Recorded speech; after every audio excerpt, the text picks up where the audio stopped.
Este é o Simpro São Paulo. Ele representa todos os professores que lecionam nas escolas particulares da cidade de São Paulo, desde a educação infantil até o ensino superior. O Simpro existe para defender a categoria e organizar os professores na luta por melhores condições de trabalho, de salário e de vida. O sindicato age para que escolas respeitem as leis trabalhistas. Ele também representa os interesses dos professores junto ao Congresso Nacional e órgãos do governo. A Convenção Coletiva de Trabalho é um exemplo da ação sindical. Nascida das reivindicações da categoria nas campanhas salariais, ela regulamenta as relações de trabalho nas escolas e dá proteção aos professores. A sindicalização é um direito e uma opção individual, que fortalece a categoria e dá ao professor uma identidade coletiva. Quem é sindicalizado conta com serviços exclusivos de advogados para ação trabalhista e pedido de aposentadoria, cursos e congressos, tratamento de voz com fonoaudiólogo, colônia de férias e desconto em cinemas, parques de diversão e outros serviços. O Simpro está aqui. Pode entrar, que a casa é sua.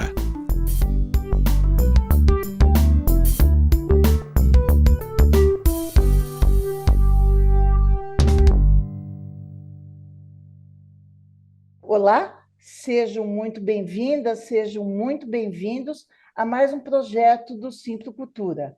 E dessa vez, o Simpro Cultura está trazendo um tema para o qual a ação sindical, o movimento sindical é profundamente vocacionado, né? Talvez seja o tema de maior identidade e a razão de ser do próprio movimento sindical, que é a luta de trabalhadoras e de trabalhadores por melhores condições de trabalho, melhores condições de salário, melhores condições de saúde, melhores condições de lazer, de tempo, de convívio com os seus parentes e amigos, enfim, melhores condições de vida, né? A gente está aproveitando para celebrar os 80 anos dessa jovem senhora chamada Consolidação das Leis do Trabalho e que tem origem na ação na luta dos trabalhadores e das trabalhadoras, na luta organizada dos trabalhadores e trabalhadoras. Para tanto, nós trouxemos um convidado de primeira grandeza, José Luiz Del Roio. A gente está profundamente honrado dele ter aceito o convite de falar, de dialogar conosco, né? José Luiz Del Roio tem uma vida profundamente comprometida com movimentos sociais, com o movimento dos trabalhadores, então talvez seja a pessoa mais indicada para poder falar da luta, né, dos trabalhadores por direitos e por conquistas, né? E especialmente num ano aqui no Brasil, quer dizer, são 80 anos de CLT e outros tantos de luta dos trabalhadores, que está sendo celebrado num ano muito importante para a gente. É um ano de reconstrução. Eu acho que a sociedade brasileira fez uma opção pela reconstrução e pelo fortalecimento dos valores democráticos que foram sistematicamente colocados à prova nos últimos anos. Eu diria que não só nos últimos 4 anos, mas pelo menos desde 2016. Então, isso torna a luta, o engajamento dos trabalhadores, a luta política e organizada ainda mais importante. Então, Del Roio, eu vou reafirmar de novo, mais uma vez, o profundo orgulho e honra de recebê-lo aqui para falar conosco, né? Com os professores, as professoras e com toda a sociedade. Tá bom? Muito obrigada. Eu começaria entregando a palavra para você. Desculpa, uma coisa, eu quero agradecer, antes disso, a participação da Sueli Trindade, que está fazendo esse trabalho valoroso, né, da linguagem Libras. Eu também esqueci de me apresentar. Para quem não me conhece, Meu É. nome é Silvia Barbara, eu sou diretora do Simplo São Paulo, do Sindicato dos Professores de São Paulo. Obrigada. Delroy, a palavra é sua. Olha, professora Silvia, é, querida Sueli, olha, eu que agradeço, eu realmente agradeço, eu adoro, bom, falar com o sindicato, eu adoro falar com o sindicato de professores e professoras, porque é óbvio que o conhecimento é tudo. Se os trabalhadores e trabalhadoras não tiverem conhecimento, nunca irão para a frente. Então, esse sindicato tem uma dupla responsabilidade: trabalhar para a sua categoria Uhum. e trabalhar para as outras categorias, por se dispor para dar subsídios, não é? Então, eu estou aqui. Vocês me pediram para falar, mas você vai me corrigindo, Silvia, vai perguntando, porque, como eu falei antes de começar, eu me surpreendi há pouco tempo com uma coisa incrível que acontece com todo mundo que é feliz na vida. Fica muito velho. Então, estou muito velho e a minha cabeça, minha memória começa. Eu tinha uma memória privilegiada, mas começa a falhar. Então, mas aí vocês perdoam as minhas falhas e nós vamos para frente. O que que você quer, Silvio? Vamos falar de 1º de maio? Por Então, que eu 1º de começaria por maio? aí, da importância da história do É, 1º de maio, da é, importância e da relevância hoje, nos dias atuais. É porque, primeiro, enquanto existir o trabalho, ele vai ter que existir o 1º de maio de uma forma ou de outra. Essa é uma história antiga, muito antiga, do 1º de maio. Essa história começa quando teve um rei, uma vez, chamado Alfredo. Me impressionou muito quando eu li algumas coisas dele, porque ele vai ser a primeira pessoa na história que vai fazer uma divisão do dia em 3 períodos. 8 horas, 8 horas.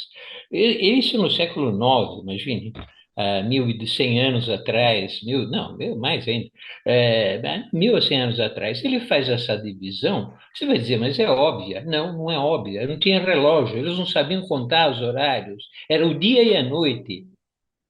Tá bem, tinha os monges, que eles sabiam contar de 3 em 3 horas, mas era uma questão de monge fechado lá. Ele faz uma divisão e diz, que bonito, então vamos fazer o seguinte, a pessoa tem que dormir 8 horas, ele pensou longamente e chegou a isso, tem que trabalhar 8 horas e tem que rezar 8 horas.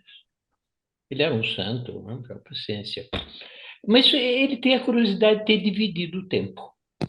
E isso vai voltar, eu não vou entrar aqui em detalhes, mas vou voltar muitas vezes nas utopias do Renascimento, a questão das 8 horas. Que as 8, que o mundo, tem que ter uma divisão de 8 horas. Isso vai até o iluminismo. Quando no iluminismo se começa uma discussão em alguns teóricos de que a vida é uma porcaria para a maioria das pessoas, para a imensa maioria das pessoas, a vida é um inferno. Se trabalha sempre, não existe uma coisa chamada férias, não existe um horário, se trabalha até onde dá. Quer dizer, trabalha 15, 16, 17 horas por dia. E alguns começam a dizer: isso não é possível, isso não é possível. E começam, utopicamente, a tentar desenhar um quadro mais favorável. Porque alguns começam a dizer: mas a pessoa tem que viver. Trabalhar não é viver, trabalhar desse jeito. As pessoas têm que pensar, as pessoas têm que se divertir, as pessoas têm que terem lazer. E aí vai surgindo, então, toda esta questão, toda essa questão que já entra no bojo da Revolução Francesa de 1789, um pouco mais tarde, para dizer a verdade, já em 1796, mas ainda no bojo da Revolução, sobretudo Graco Babeuf, Graco Babeuf, um senhor chamado Graco Babeuf, e o Buonarroti. Buonarroti é um descendente de Michelangelo Buonarroti, do grande escultor. É ele mesmo. Ele é um subversivo terrível, esse Buonarroti italiano. É, é, eles propõem uma coisa simples. Vamos reduzir o horário de trabalho. Vamos pegar as pessoas comuns, e vamos fazer uma luta de redução da jornada de trabalho, porque as pessoas têm direito à educação. As pessoas têm direito ao lazer e à educação. Se não fazem isso, não são pessoas. Esse movimento se chama o movimento dos comuns. E aí nasce a palavra comunismo. Exatamente nesse momento, 1796. O que acontece com o Graco Babeuf, pensou numa coisa dessas? O que ele merece foi para a guilhotina. Mataram. É lógico, pensou uma coisa horrível dessas. E depois Buonarroti vai continuar por muitos anos. O Buonarroti vai ser muito perseguido em toda a Europa, mas ele vai continuar com toda essa luta. E essa luta ela vai se transferindo, porque o movimento dos trabalhadores começa a sair dos campos, começa a haver uma migração para as cidades. Estou falando da Europa, estou falando da Europa. Sobretudo estou falando da Inglaterra, que é o grande nascimento, né, do movimento industrial. Estou falando da França, alguns setores da Alemanha, que não existia como tal, mas estados germânicos. Eles se constroem as fábricas. Enquanto o camponês trabalhava 17 horas por dia, é, ele trabalhava no exterior, né? Ele trabalhava na enxada. Agora eles trabalham em quatro muros, né? A coisa piora. Não melhora, não, piora. Porque se trabalha sempre nesses quatro muros dentro da nascente fábrica. E com que idade você começa a trabalhar? Naquela Depende. época, Pode ser 7 anos, 8 anos, 9 anos. Quantas horas você trabalha? Ah, você tem que entrar enquanto está escuro e sair quando está escuro. Quantos dias? 6 dias e meio. Tem aí um meio-dia por semana para você ir na igreja. Para você ir na igreja. Então, é aí que vai surgir uma série de movimentos, que eu não vou entrar em detalhe, mas uma série de movimentos pedindo a redução do horário de trabalho, pedindo essa redução do horário de trabalho. A primeira vai ser realmente na Inglaterra. Acho que em 1819 tem um movimento pedindo a redução do horário de trabalho. Tem um grande herói inglês, talvez o maior herói inglês, que se chama, como se chama ele? Wellington, o, ah, o que venceu Napoleão em, o que venceu em Waterloo, Wellington, Wellington. o que venceu Napoleão em Waterloo. Tem uma manifestação em 1819 pedindo a redução do horário de trabalho. Mulheres, homens e crianças. O Wellington, o grande general, o grande herói, o maior herói britânico, reprime a manifestação. Centenas de mortos. E aquilo fica marcado na história da Europa como o dia do Peterloo. Peterloo, porque é Peter Wellington, Peter Wellington, Waterloo, o dia da infâmia. Então, o dia da infâmia desse grande herói, não para mim, mas conhecido como um grande herói, começa esse movimento que vai se espalhando, vai se espalhando. Vai ter uma forte influência a reivindicação das 8 horas na Revolução de 1830, em Paris. Tem aquela imagem maravilhosa das barricadas, onde está a Marianne em cima das barricadas embaixo tem o Gravosche, isso está tudo no Victor Hugo, Victor Hugo e outro, aquele maravilhoso quadro. Ali eles estão pedindo redução do horário de trabalho, porque nós precisamos de educação, precisamos ter tempo para educação, precisamos ter tempo para lazer. Isso se repete aí com milhares de mortos na repressão em 1848, na Revolução de 1848, e, evidentemente, explode essa reivindicação na Comuna de Paris de 1870, quando, pela primeira vez, os trabalhadores, na linguagem deles, né, atingem, da época, os trabalhadores atingem o paraíso, conquistam o paraíso. Quando conquistam o poder por poucas semanas em Paris. Uma das primeiras coisas que fazem é reduzir o horário de trabalho. Quando conquistam o poder. 8 horas, 8 horas, 8 horas. 8 horas de educação, 8 horas de trabalho, 8 horas de repouso. Evidentemente são reprimidos, 13 mil fuzilados. Tem lá o muro dos fuzilados, quem vai no Père Lachaise. Eu fui muitas vezes no Père Lachaise levar flores a esses fuzilados. Bom, esse é um problema meu, mas fui. Então, agora vem um momento, uma história estranha. Nos Estados Unidos, sempre falei da Europa até, nos Estados Unidos, depois da Guerra Civil, termina em 1865, tem um desenvolvimento enorme do capitalismo. Muito selvagem o capitalismo norte-americano, mas todos são, mas o deles particularmente, com muita violência, cresce. E muitos operários e nasce uma federação, a American Federation of Labor, né? A Federação do Trabalho Americana. E eles propõem, em 1884, eles fazem uma reunião e propõem uma greve importante e muito particular.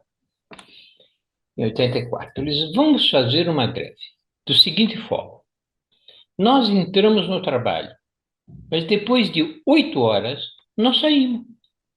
Não vamos ficar mais do que 8 horas. Acabou, basta.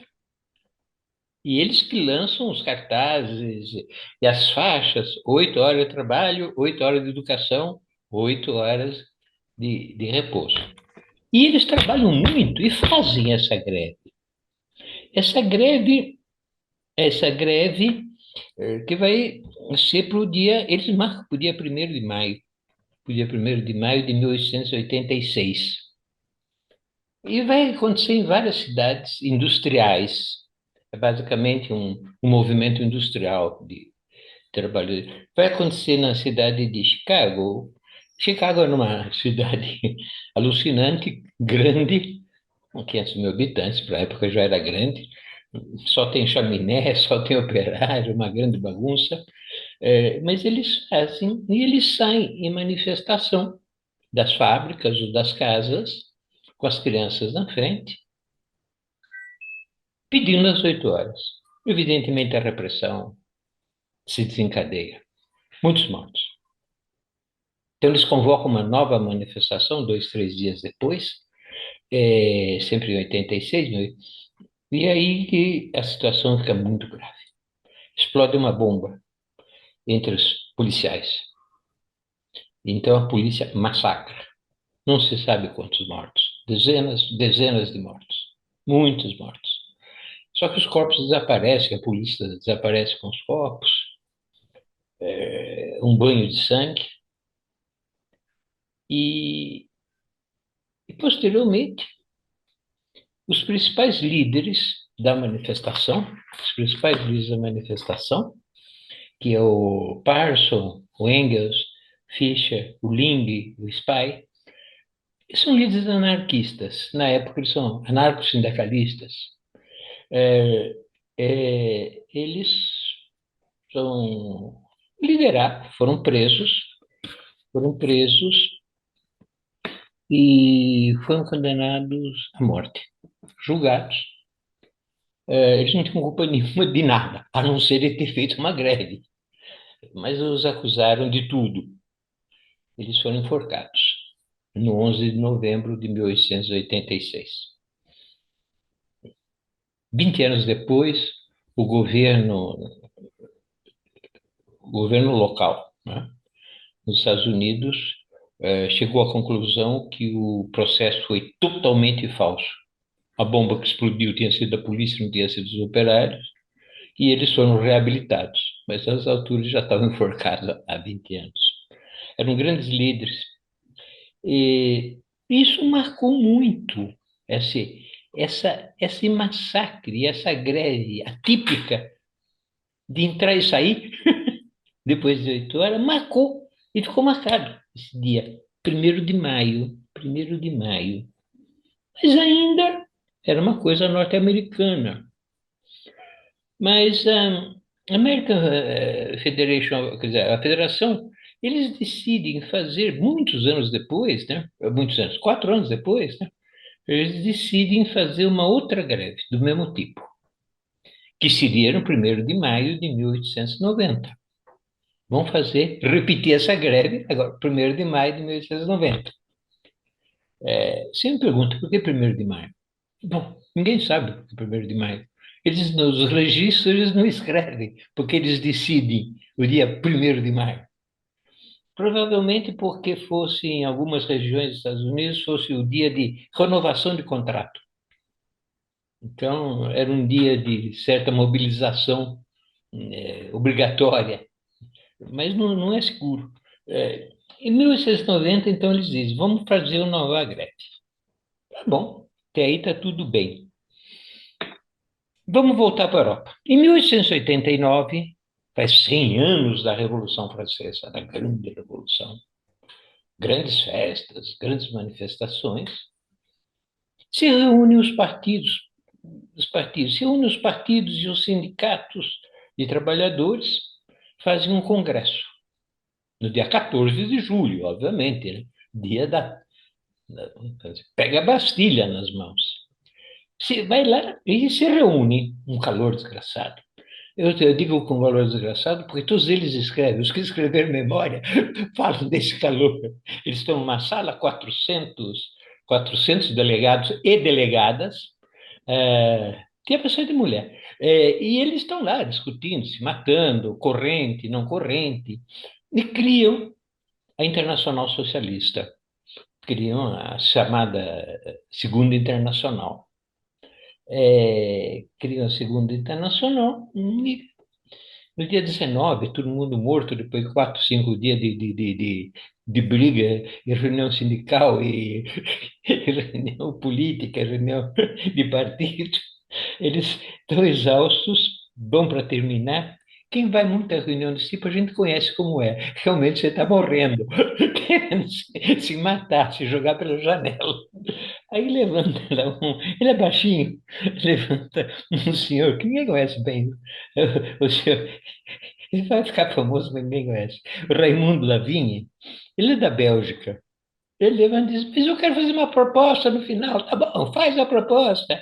Olha, eu queria propor que a partir do próximo ano, no primeiro, no 1890, a gente aderisse à proposta dos americanos e vamos fazer uma greve aqui na Europa.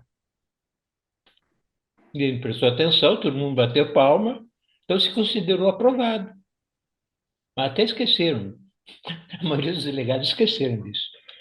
Mas, como saiu nos jornais operários, essa proposta do Lavigne, entre outras coisas, surpresa, começou a se discutir nas fábricas, nas escolas, até no campo, começou a se discutir o negócio. E um pouco surpreendentemente, em 1890, praticamente em todos os países europeus, houve greve, houve manifestação, 8 horas, 8 horas, 8 horas. Inclusive, por exemplo, na Argentina, E onde teve uma belíssima manifestação pelas 8 horas foi em Cuba, em Havana, que era colônia espanhola. Era colônia espanhola. Então, esse foi o primeiro de maio internacional.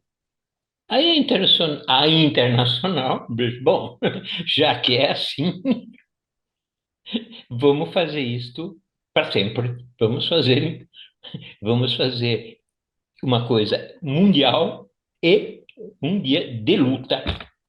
E aí começa o drama. Começa o drama.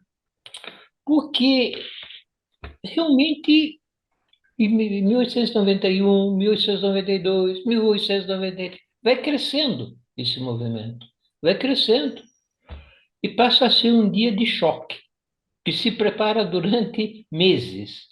Porque aí as oligarquias, o grande patronato diz, não, não. Agora, o 1º de maio, ele tem uma característica que ajudou na Europa. Na Europa ajudou. Nos outros países não tem a mesma característica. O dia do mês de maio é a entrada do mês de maio, o maio florido. Isto desde a Grécia Antiga é o mês de Flora, da deusa Flora, da deusa do campo, e onde os trabalhadores e até os escravos tinham direito de ir para o campo fazer o que a gente chama piquenique ou converscote. Hoje acho que não existe mais muito essa história, mas quando eu era jovenzinho ainda tinha muito. Ia todo 1º de maio, eu tinha que ir para o campo, fazer churrasquinho. Na Europa tinha isso, não é?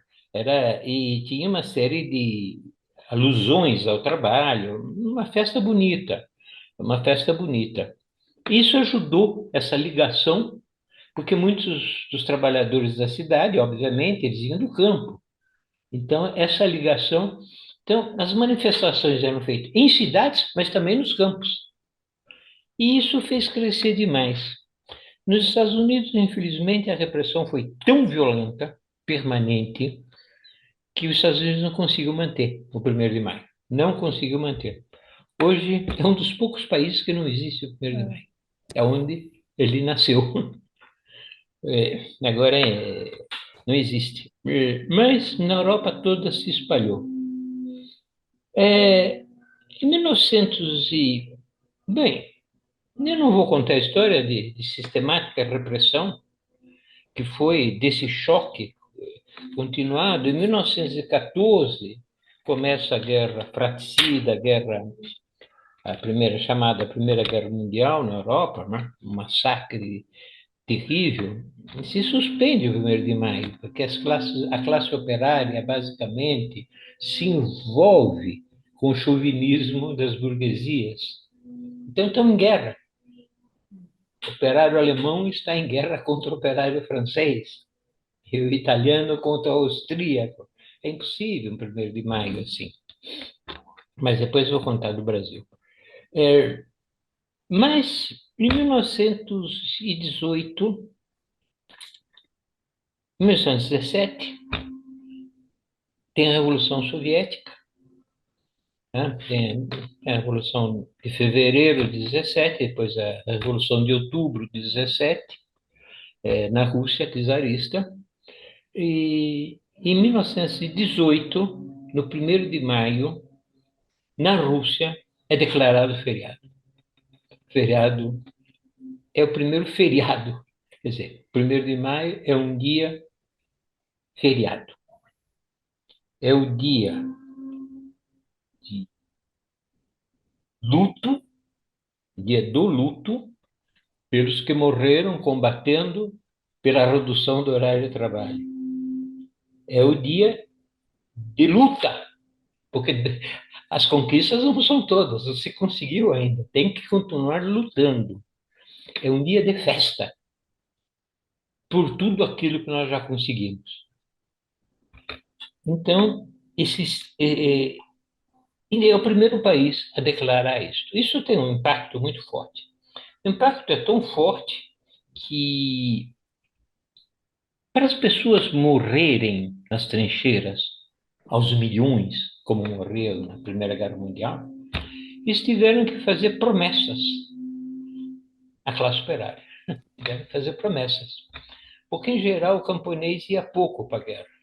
Eles tinham que produzir comida, produzir. Mas o operário ia mais para a guerra também. Então, mas eles tiveram que. Também não. Era complicado o negócio do operário. Então, eles prometeram à classe operária que, terminada a guerra, cada um prometeu do seu jeito, iam ter uma série de concessões. Que sobrevivesse ia ter uma série de concessões. Uma era a redução do horário de trabalho, às 8 horas. Iam conseguir isso. Interessante que quando se faz tratado de Versailles, não, Versailles, quando se faz a reunião dos vencedores, se cria um comitê do trabalho para reduzir a questão do trabalho, para tentar doar essas, essas, essas, essas concessões, até porque a Europa, a classe operária não está esperando os trabalhadores. Tem revolução na Hungria, tem revolução na Alemanha, tem ocupação das fábricas na Itália e por aí vai avançando. Então, prometem 8 horas. É uma promessa solene que nasce da Segunda Guerra Mundial. 8 horas de trabalho, 8 horas de educação, 8 horas de repouso. Mas, evidentemente, férias, é, um mínimo necessário nasce dali. Agora eu vou contar para vocês, se tiver tempo ainda, como se comporta a delegação brasileira na reunião de Washington, onde se decide 8 horas.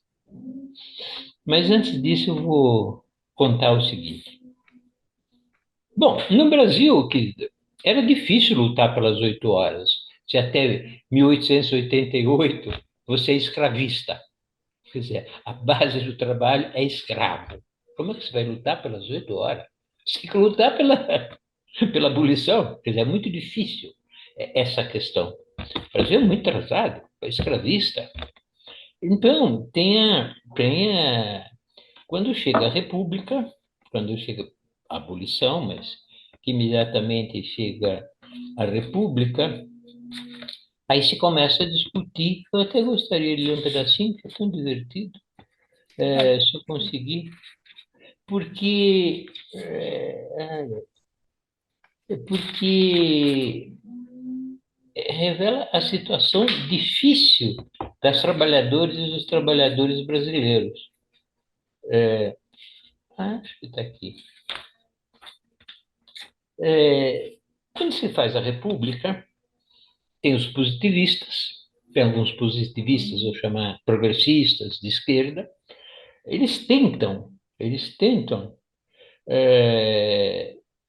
modificar alguma coisa e colocar um horário.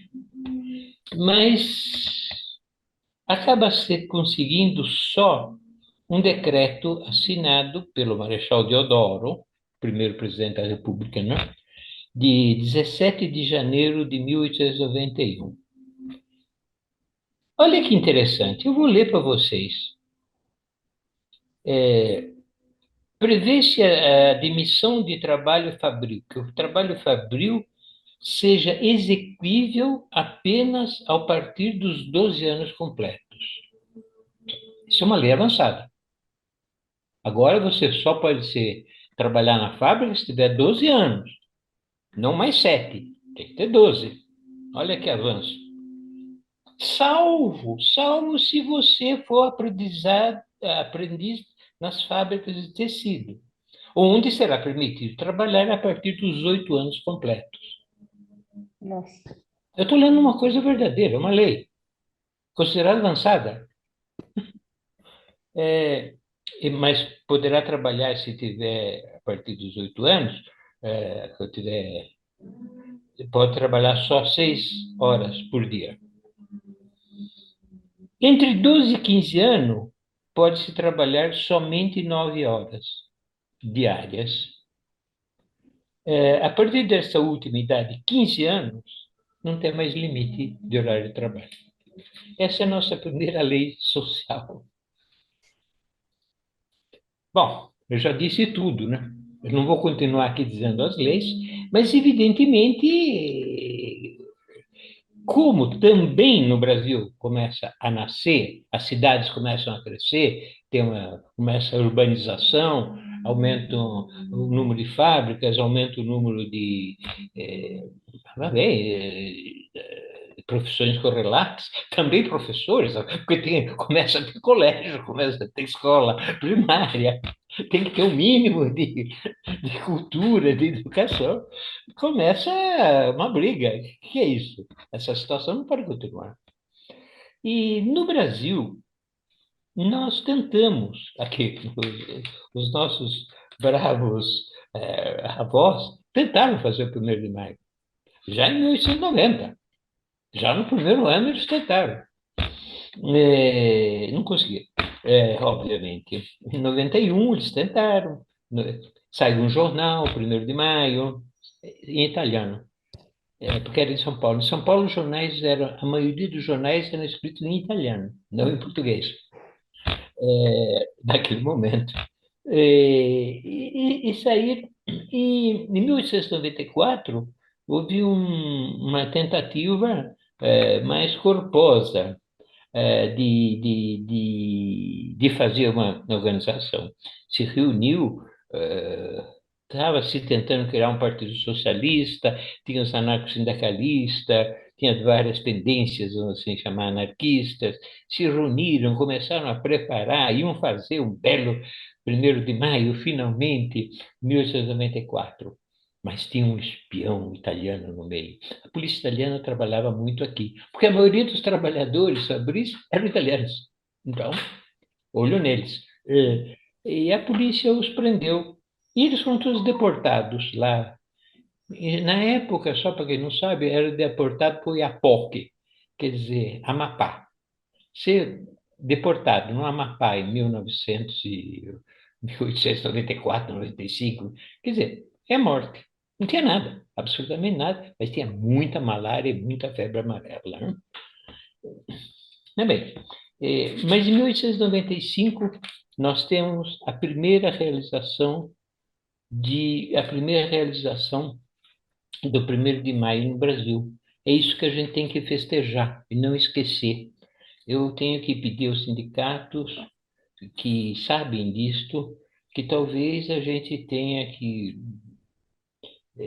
um belo dia, se concentrar em Santos, porque Santos, grande cidade portuária, porque já era uma grande cidade portuária, porque o café, né, escoava por Santos. É Silvério Reis, não, Silvério Fontes, pai do Martins Fontes, para quem é de São Paulo, tem a rua Martins Fontes. Martins Fontes, que ninguém sabe, é um grande poeta, entre outras coisas, um grande médico, mas, para mim, um grande poeta. Mas Silvério Fontes, que Astrogildo Pereira dirá que é o primeiro marxista brasileiro. Tem essa. Silvério Fontes consegue fazer uma reunião, um círculo socialista bastante ampla, não temos muita notícia, mas a reunião se fez, se comemorou o 1º de maio, se recordou a luta, se recordou o luto e se recordou dizer, queremos às 8 horas. Parece uma encheção de paciência, né? Queremos às 8 horas. Mas é assim, a vida é assim. A vida sindical é assim. Você tem, você bate, bate, bate, até que consegue. É. Não desiste nunca. Você tem recuo. É assim, né? Mas é assim que se consegue. É assim que se consegue. 1895, tem isso. Eu queria voltar àquilo que falou a delegação brasileira, que foi em Washington. Então, estamos em 1919, aí eles têm que assinar um documento que é de 8 horas de trabalho. Aí a delegação brasileira clama, chora, chora. Os senhores têm que entender que nós não podemos assinar, porque o Brasil é um país atrasado, inculto, tal como a Índia, o Japão, estou dizendo, eles citam isso como os países incultos. O Japão, a Índia, a China, a Pérsia, não podem. São muitos incultos. Se vocês, eles citam, talvez são ignorantes dessa delegação da oligarquia brasileira. Quer dizer, chamar de inculto a China, a Índia, a Pérsia. Quer dizer, eles não têm a mínima ideia de história. E fica esse drama, não assinam, e ficam meio isolados. A gente conhece isso na história do Brasil outras vezes, né? Se fica isolado internacional, porque boa parte dos países assinaram, que iam marchar para as 8 horas. E, e consolidando isso, se espalha o 1º de maio como a festa das 8 horas, e em muitos países já teve a Rússia, mas aí não pode ficar atrás da Rússia, porque senão pega mal, ele vai sendo reconhecido, e vai sendo reconhecido. No Brasil, a luta continuará, não será fácil, porque depois, eu não vou entrar em detalhe, vou terminar com isso, mas depois de muita manifestação, Arthur Bernardes, em 1926, ele vai fazer um decreto. O Arthur Bernardes é um tipo curioso, né? Porque ele está governando o estado de sítio, descendo porrete em tudo quanto é sindicalista. Não sobra um. Ele que deporta, põe na cadeia, bate.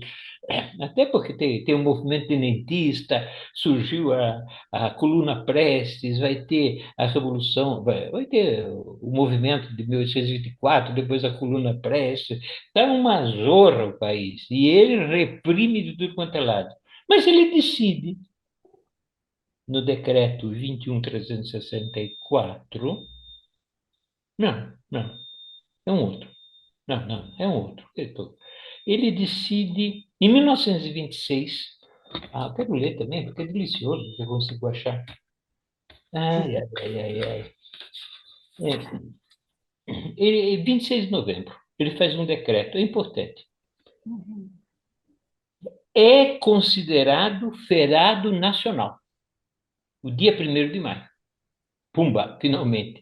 Esse é o dia 1º de maio. É considerado, é uma grande vitória. Mas olha como ele vai tentar jogar essa grande vitória da classe trabalhadora. 1º de maio é dedicado à confraternização universal das classes operárias e à comemoração dos mártires do trabalho, revogadas as disposições em contrário. Não, Arthur Bernardes fez isso.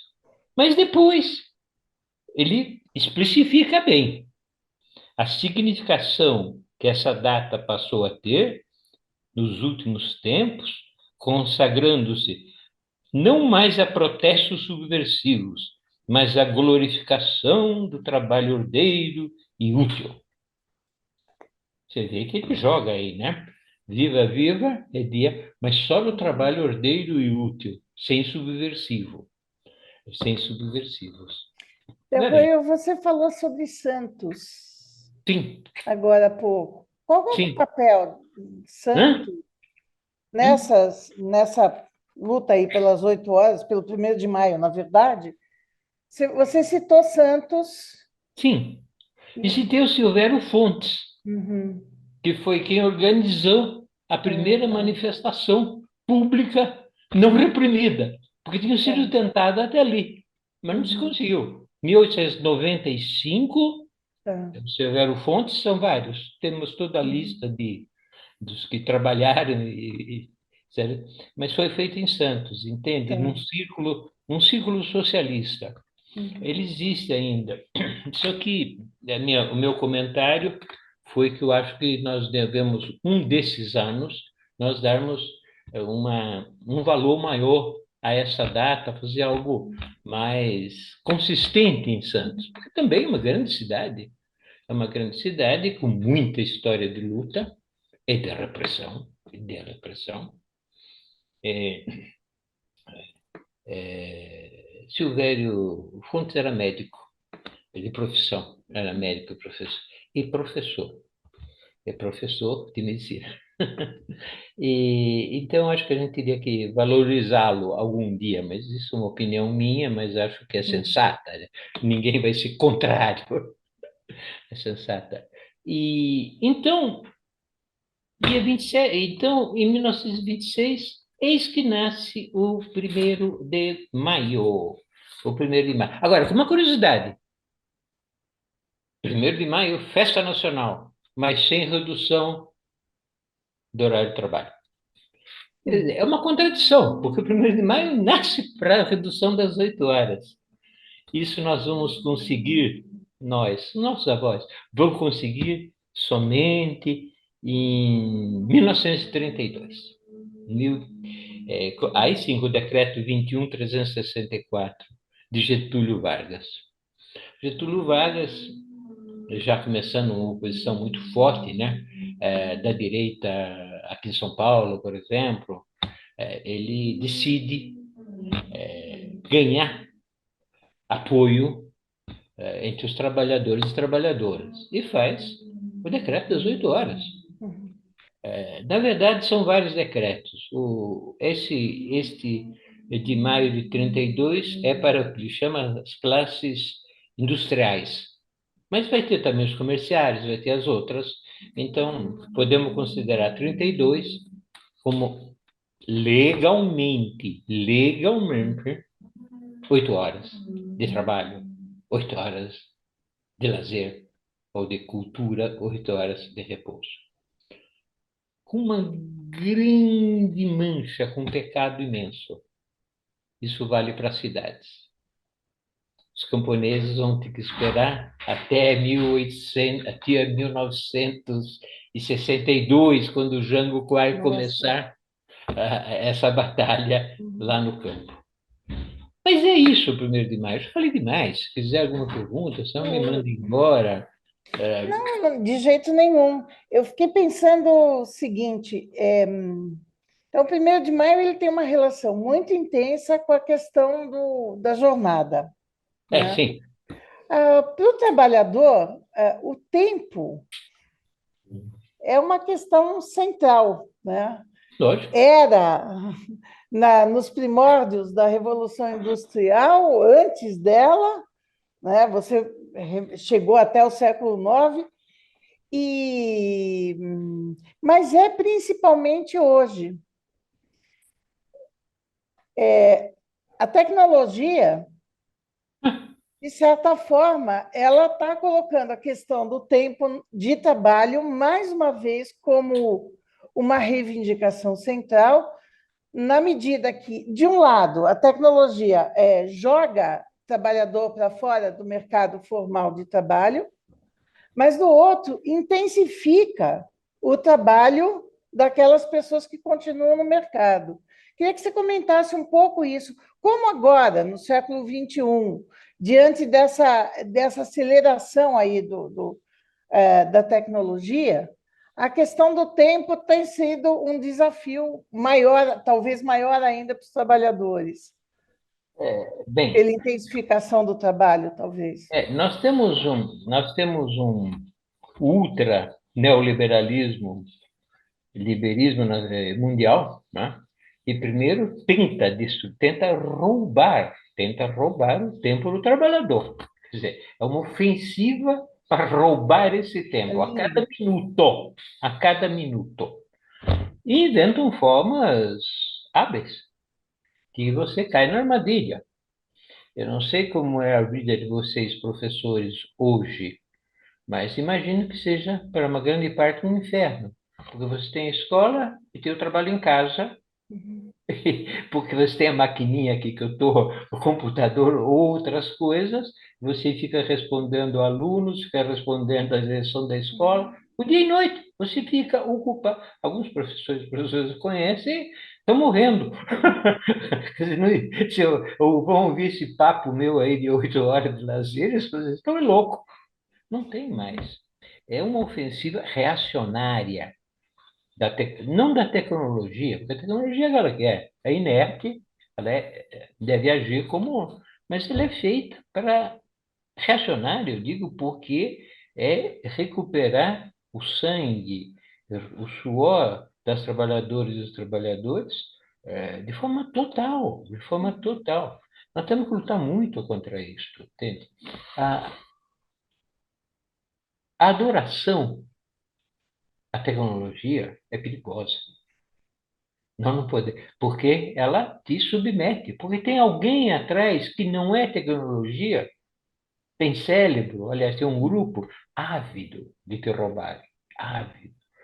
Então, a tecnologia é a nosso serviço. Hoje nos escraviza.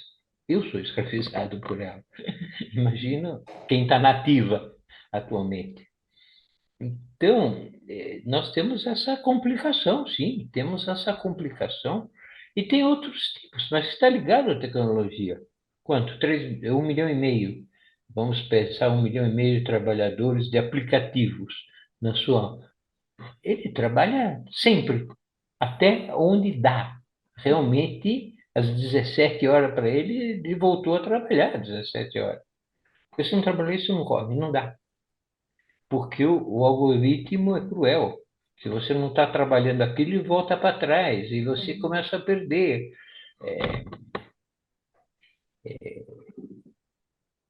É uma luta de inteligência, meu querido. É uma luta de inteligência.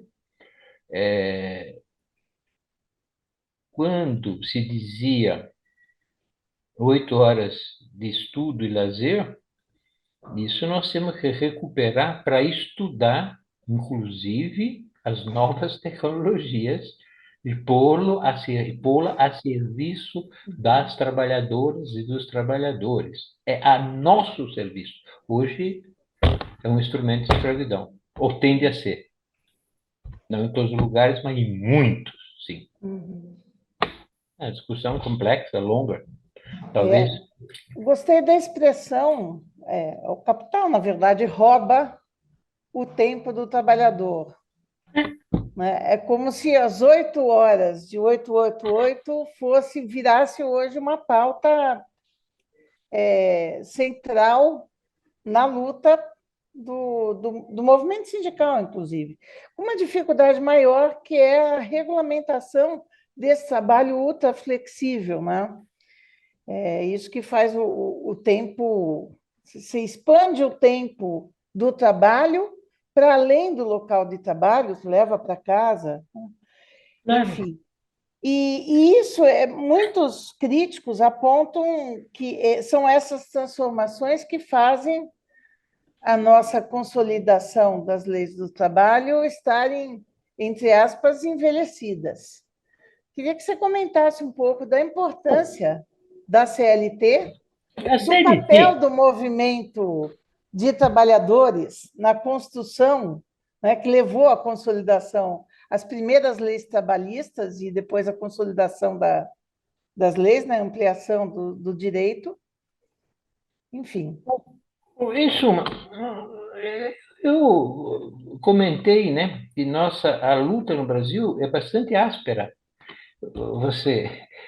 Para quem teve o escravismo até 1888, então nós começamos já mal, né? Começamos atrasados, quando não tinha condições, embora tenha tido a luta contra a escravidão. Eu tenho material de luta dos primeiros sindicatos contra o escravismo. Os primeiros sindicatos, que eram de tipógrafos, de cocheiros, eles lutavam contra o escravismo. Tem um papelzinho, faziam folhetos contra a escravidão. Então, os trabalhadores livres, vou chamar assim, né? Desde que nascem, eles lutam contra a escravidão, logo lutam por uma questão nacional. Mesmo que não tenham bem ideia de uma questão nacional, eles lutam uma questão, porque todo mundo tem que ser livre, todo mundo... E lutam por essa questão do saber. Eles têm um desespero, o saber, conhecer. Porque eles não tinham condições de fazer escola, né, dentro da escola. Então, quem ia à escola tinha o dever de passar o saber para os outros, por isso eles precisavam ter tempo. Então, uma classe operária que lutou muito, olha, e deixou muita gente morta nos cárceres. Muita tortura. A tortura contra os trabalhadores e trabalhadoras do Brasil foi uma coisa séria, não? É raro um país que tenha torturado tanto. Eu conheci muitos líderes sindicais que haviam sido torturados. Muitos. Eu já era ligado ao movimento sindical em 64, né? Logo, era ligado ao sindical em 64. Foi. Então, eu quero dizer que a tentativa. Vocês têm que pôr na cabeça, minha gente, que em 1964 nós não tínhamos uma central operária. Desde 1906 nós tentamos fazer uma central operária. Desde 1906. E foi sempre reprimida, fechada, esmagada. Em 1964 ainda não tínhamos uma central, tínhamos uma confederação de sindicatos nacionais, que foi esmagada no primeiro dia do golpe. Eu estava em São Paulo, dia 31 de, de março de 64, quando começou as mobilizações golpistas. Eu fui procurar locais para resistir. Fui no sindicato dos metalúrgicos. Não, fui no sindicato dos bancários, que era o meu, ocupado pelo Exército. Fui dos metalúrgicos, ocupado pelo Exército. Fui aonde estava o setor lá, mais lá no Santa Inês, no Parque Dom Pedro, onde tinha um setor mais de professores ocupado. Todos os sindicatos já estavam ocupados.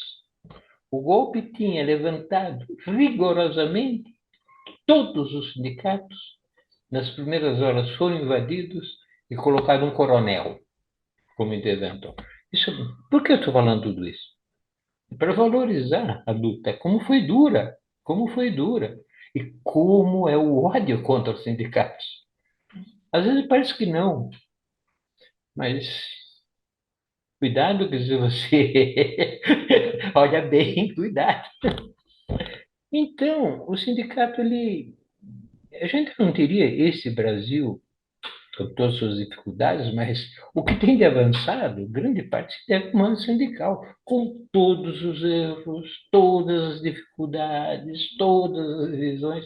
Mas o Brasil, quer dizer, o Brasil como pátria, né? Deve ter sindicatos. O que, é que os sindicatos têm que fazer hoje? Não sei, querida, porque eu sou muito velho, eu tenho discutido muito, mas nós temos que, não estamos bem preparados para essa contraofensiva mundial do neoliberalismo. Não estamos preparados. Eu vejo que os companheiros. Bom, eu tenho uma dificuldade imensa. Quando eu critico, uma crítica, sobretudo, para mim mesmo. Mas paciência, não tenho, mas tem que ter, outros têm que ter. Temos que ter jovens que tenham. Nós temos que aprofundar e lutar contra isso. As fake news, quer dizer, somos devastados pelas fake news. Isso tudo é uma tecnologia. Então, nós temos que se preparar. Temos que estudar muito. Talvez o sindicato de vocês, realmente, seja um sindicato interessante e precioso, porque talvez vocês tenham trabalho com mais jovens, vocês talvez tenham pessoas que tenham gabarito para lutar no mundo da tecnologia, né? Mas é difícil, tem que estar bem preparado. E não, olha, eles na luta de classes nunca vão desistir de nos abater. Isso tem que estar seguro. Tem a posição que você tiver, o sindicato que você for, mas isso tem que estar seguro. O resto é o resto. É isso mesmo. Eu posso fazer uma outra pergunta? Você pode. Bom, você foi responsável, um dos responsáveis, por, vamos chamar aí, de salvar uma boa parte do acervo do antigo Partido Comunista, você foi dirigente do Partido Comunista, né? Saiu depois, Foi um dos fundadores da Aliança de Libertação Nacional, mas depois voltou para o Partido Comunista. E tem uma história interessante de como uma parte do acervo que conta a história do movimento operário e do movimento do próprio Partido Comunista, na ditadura, acabou correndo o risco de ser destruído, e Sim, você e um grupo conseguiram levar para sim, fora do país. Você quer contar sim. essa história? Ela é... É muito longa, eu vou ser sintético.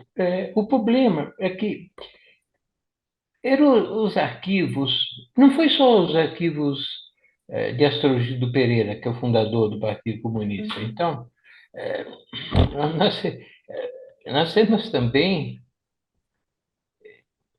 milhares, não milhares, sim, acho que 2.000 títulos de jornais sindicais operários, clandestinos, feitos nas clandestinidades, desde 1901. É uma massa de material impressionante. Sim, foi feita uma operação bastante complexa. É, esse material todo estava numa sede do Partido Comunista. Eu estou tentando lembrar o nome para você ver que coisa. Eu quero lembrar um nome aqui. O Pedro Aleixo era o vice-presidente do Costa e Silva, justo? O irmão dele, o irmão do vice-presidente da República da ditadura, Pedro Aleixo, o irmão dele era um dos que cuidava desse arquivo, porque era do Partido Comunista. Foi preso, morreu torturado, para não dizer onde estava. E o senhor vice-presidente da República não fez nada. Eu quero lembrar essa história, mas é só para dizer que foi muito trágica essa história. Até que chegou a mim, Luiz Carlos Prestes me colocou a questão, e nós conseguimos, numa operação, junto com Marli Viana, sobretudo, com Maurício Martins de Mello, foi um grupo de operação, conseguimos retirar do Brasil de forma clandestina. Nós os levamos para a Itália, a Fundação Feltrinelli. Eu reduzi muito. E isso, o material todo, depois se acrescentava os arquivos de um imenso sindicalista, Roberto Morena, sindicalista desde 1917, foi importante líder sindical nos anos 30, e até depois. É, ele fazia parte da CGT, então, ainda na época do Jango. Também vê o arquivo dele, enorme, e outros arquivos. Outros. Hoje eles estão localizados, por enquanto, no CEDEM, na Unesp, Praça Sé, onde está a editora, eu creio, ou estava a editora da Unesp, nem sei se continua ali. Então. É isso, mas um dia eu conto numa outra história em detalhe como é esse arquivo, porque... História muito bonita, porque, é, de certa forma, vocês conseguiram manter, preservar uma parte da história do movimento operário, né, do Partido Comunista, do movimento de trabalhadores, que faz parte da história do Brasil, né? E que Não, tentou lógico, ser evidente. apagada.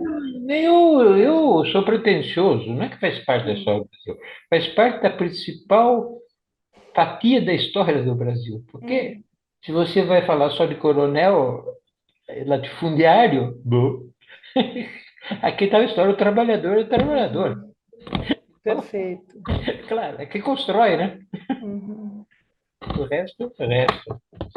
Bom, minha gente, o velho está cansado, está à disposição de vocês Não, eu quando acho vocês que foi quiserem. muito proveitoso.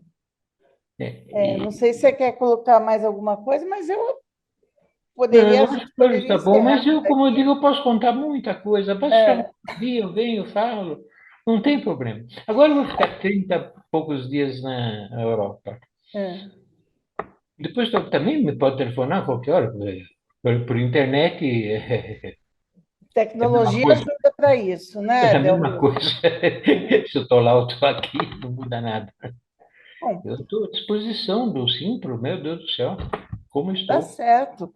Eu Tá? agradeço muito, eu acho que foi uma forma linda mesmo da gente poder celebrar mais uma vez o 1º de maio, valorizar.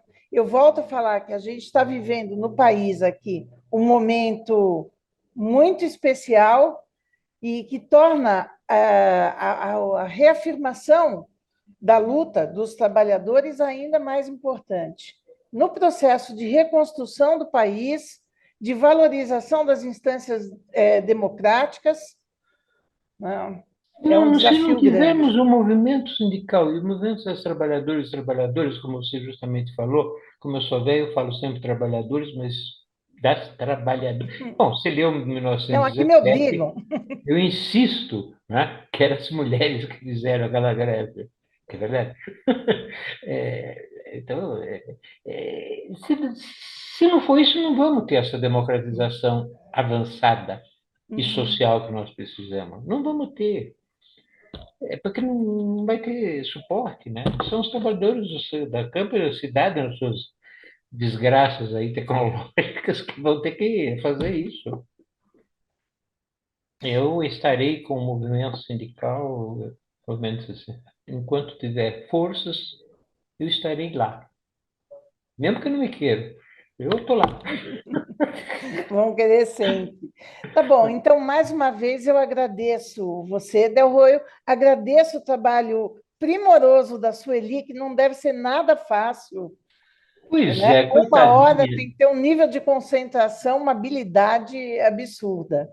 E agradeço principalmente as pessoas que vão nos assistir. Esse programa está sendo gravado, né? Agradeço a colaboração de todo mundo. Tá bom? Muito obrigada, então. Boa tarde.